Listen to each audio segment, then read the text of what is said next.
বাংলাদেশের প্রাক্তন প্রধানমন্ত্রী শেখ হাসিনার অভিযোগ বেছে বেছে বাংলাদেশের সংখ্যালঘুদের টার্গেট করা হচ্ছে। এর নেপথ্যে হাত রয়েছে অন্তর্বর্তী সরকারের প্রধান উপদেষ্টা মোহাম্মদ ইউনূসের। এমনকি সেদেশে মন্দির, গির্জা এবং ধর্মীয় সংগঠন ইসকনের ওপর হামলার জন্যও ইউনূসের নিন্দা করেন শেখ হাসিনা। ইউনূস সরকার জনগণের প্রতিনিধিত্ব করে না, পিপলস ম্যান্ডেট তার নেই, জনগণের দ্বারা কোনো নির্বাচিত সরকার না। এবং যে সরকারের কাছে আমাদের সংবিধানে সেই সরকারে যাবার কোনো পদ্ধতিই নাই, কাজে তার ক্ষমতা দখল হচ্ছে সম্পূর্ণ অবৈধ, অসাংবিধানিক।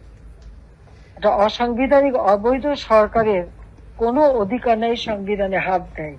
আওয়ামী লীগের এক অনুষ্ঠানে ভার্চুয়ালি যোগ দিয়েছিলেন শেখ হাসিনা। সেখানেই বাংলাদেশের অন্তর্বর্তী সরকারের প্রধান উপদেষ্টা মোহাম্মদ ইউনূসের বিরুদ্ধে বিস্ফোরক তিনি বললেন, আজ তার বিরুদ্ধে গণহত্যার অভিযোগ আনা হয়েছে, কিন্তু বাস্তবে মোহাম্মদ ইউনূসই ছাত্র সমন্বয়কদের সঙ্গে ষড়যন্ত্র করে গণহত্যায় লিপ্ত হয়েছেন। তারাই মাস্টার মাইন্ড। আমরা তো মানুষ হত্যা করি নাই, আমাদের কাছে হত্যাকারী বানাই। সরকার যদি হত্যাকাণ্ড করে তাহলে কি সে জুডিশিয়াল কমিটি করে? আমি 3 সদস্য বিশিষ্ট জুডিশিয়াল এনকোয়ারি কমিটি করলাম। কমিটি সেই এনকোয়ারি করা শুরু করলো, এমনকি রংপুরও ভিজিট করলো, সব জায়গায় গেল। তার সেই এনকোয়ারি কিন্তু ইউনূস বন্ধ করে দিল।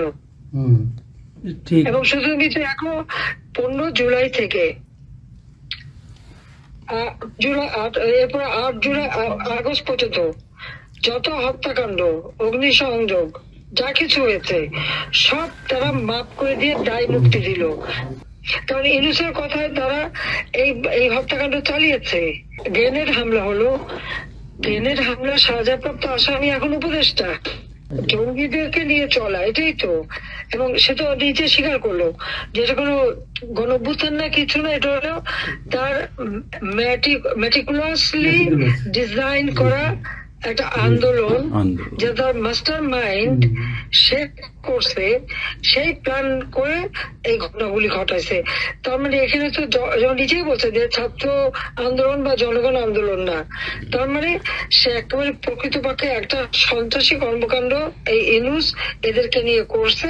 সাধারণ ছাত্রছাত্রী যারা, আমার দুঃখ লাগে এখানে যে এদের এই সমস্ত মিথ্যা অপপ্রচার বিভ্রান্ত হয়ে সমস্ত সাধারণ ছাত্রছাত্রীদের সাথে যুক্ত হয়েছিল।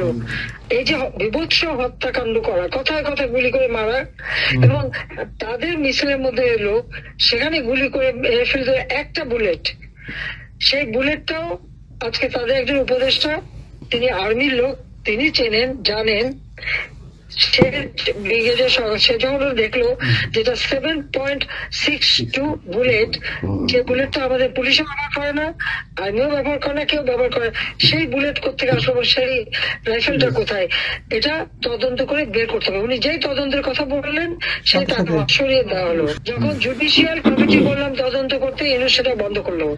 শওকত সাহেব যখন তার উপদেষ্টা বললো তদন্ত হবে, সেটা সরিয়ে দিল। তার মানে কি 15 জুলাই থেকে এরপরে এই পর্যন্ত যত হত্যাকাণ্ড হচ্ছে, অগ্নিসংযোগ, সবকিছু ইউনূসের নির্দেশেই এই এত বুকের মায়ের কোল খালি হয়েছে, এত পুলিশ মারা গেছে।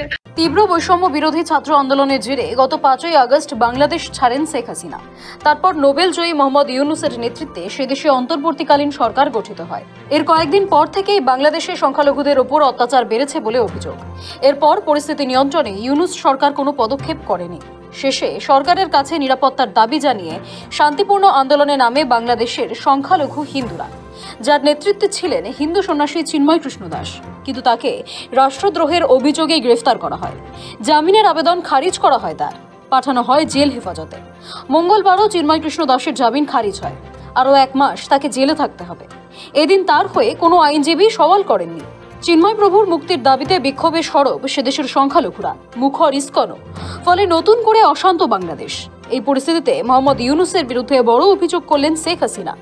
ইউনূস সরকারের বিরুদ্ধে দেশবাসীকে গর্জে ওঠার আহ্বান জানান শেখ হাসিনা। আওয়ামী লীগ নেত্রী ক্রমে রাজনীতিতে সক্রিয় হবেন। প্রথমে তিনি ইউনূস সরকারের বিরুদ্ধে বিশ্ব জনমত গড়ে তুলতে চান। সেই মতো ইউরোপ, আমেরিকায় বসবাসকারী আওয়ামী লীগ নেতাদের পরামর্শ দেন বিভিন্ন দেশে ইউনূস সরকারের বিরুদ্ধে প্রচার চালাতে। হাসিনার অভিযোগ, ইউনূস সরকার দেশের চরম ক্ষতি করছে। বাংলাদেশ অশান্ত। বাংলাদেশে ক্রমবর্ধমান অস্থিরতার মধ্যে শেখ হাসিনার এই মন্তব্য নতুন করে উত্তেজনা সৃষ্টি করেছে।